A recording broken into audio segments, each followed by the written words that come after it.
Welcome back. The Trump administration waging a war against jurisdictions that provide sanctuary to illegal immigrants. Now they've released some statistics to support that concern. More than 100 suspected members of MS-13 and other gangs were released in sanctuary cities and areas generally last year, and that came despite requests from the federal government that they be held. This is a breakdown by state. Two-thirds of those releases occurred in California. President Trump said on Twitter today, California's dangerous policies of releasing violent criminals puts all Americans at risk. He also thanked San Diego County for backing the administration's lawsuit against the state.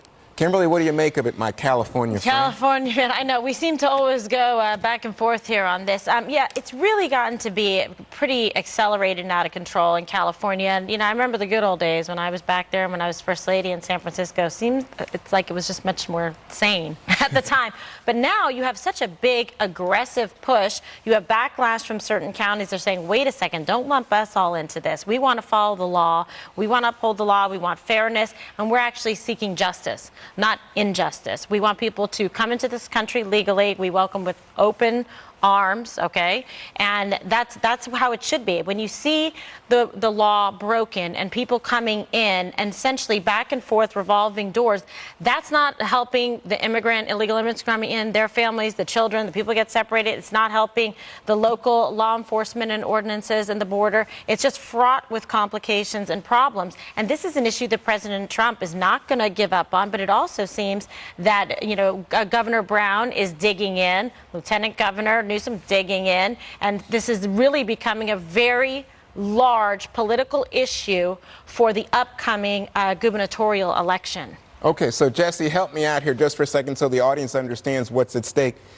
The sanctuary cities legislation says basically if you have your average illegal immigrant in jail, they get out of jail, the city or the state has no obligation to notify the feds. But if it's a violent criminal, they will let you know. And then, of course, if there's a detainer or a warrant, they definitely are obligated to let you know. If it's a felony beef Right. that they're holding them on, it gives the locals discretion to contact the feds. It doesn't mandate it, but there's also other elements. So if you pull over a guy for running a red light, he's got tattoos all over his face, no ID, can't speak English, you can't even ask him about his citizenship. And they restrict ICE access to prisons, and you can't hold an illegal immigrant longer than you would otherwise while you wait for the feds to slap the detainer. So what does the president want? So the president wants these sanctuary cities defunded, and he wants ICE... that they would, even with someone who wasn't criminal or a violent criminal, that they would hold them and tell the feds, come get them. I think they prioritize it if it's someone that's not here in this country illegally and it's just like a small thing, maybe shoplifting or something tiny. Obviously, the feds are going to prioritize it because they're busy. But if someone punches you in the face, steals a car, is selling narcotics, something big, then the president wants ICE to be able to go in there and get those guys and then ship them out. Bad hombres. So, Kennedy, what the numbers show coming from the president, the White House today, is we have 37 jurisdictions that have been engaging in this kind of behavior. Obviously, California, two-thirds of these numbers. But, states like Washington State also involved, all over the country. What do you think? If that's how the states want to play it, that's fine. And if they want to operate independently, I don't have a problem with that. I also think, I happen to have a very high opinion of most immigrants who come to this country because most of them don't commit crimes and they work very hard. And I hate to see them lumped in with members of MS-13.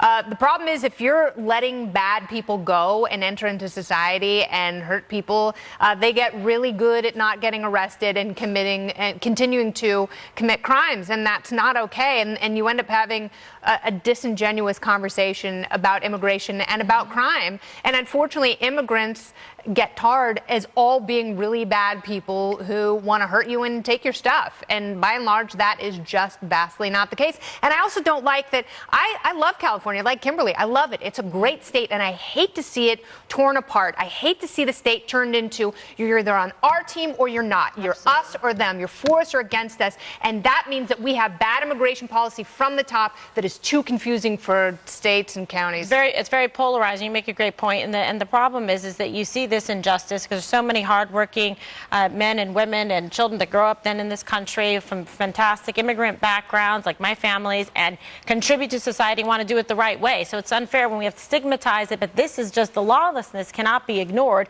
when you see people like MS-13, who I had to prosecute, when I was a DA in San Francisco and Los Angeles. I mean, the horrific crimes that are committed, they should not be allowed to come in and re-enter again. Right. Public So, safety issue. Tyrus, I don't think he was talking about you with the tattoos. I got tattoos, but I was born in Massachusetts, so I'm good. But I grew up in California, and I don't see the upside of the argument. Like, I always try to look at things down the middle. Right. And if you're here illegally, you're already breaking the law. Right. And if you do something violent, you should be held up. You should be held up. If you rob, you steal, you do things. If it was a normal American citizen and he had a warrant in a different place, they're going to hold him. Right. You get So I think hooked. it's only fair.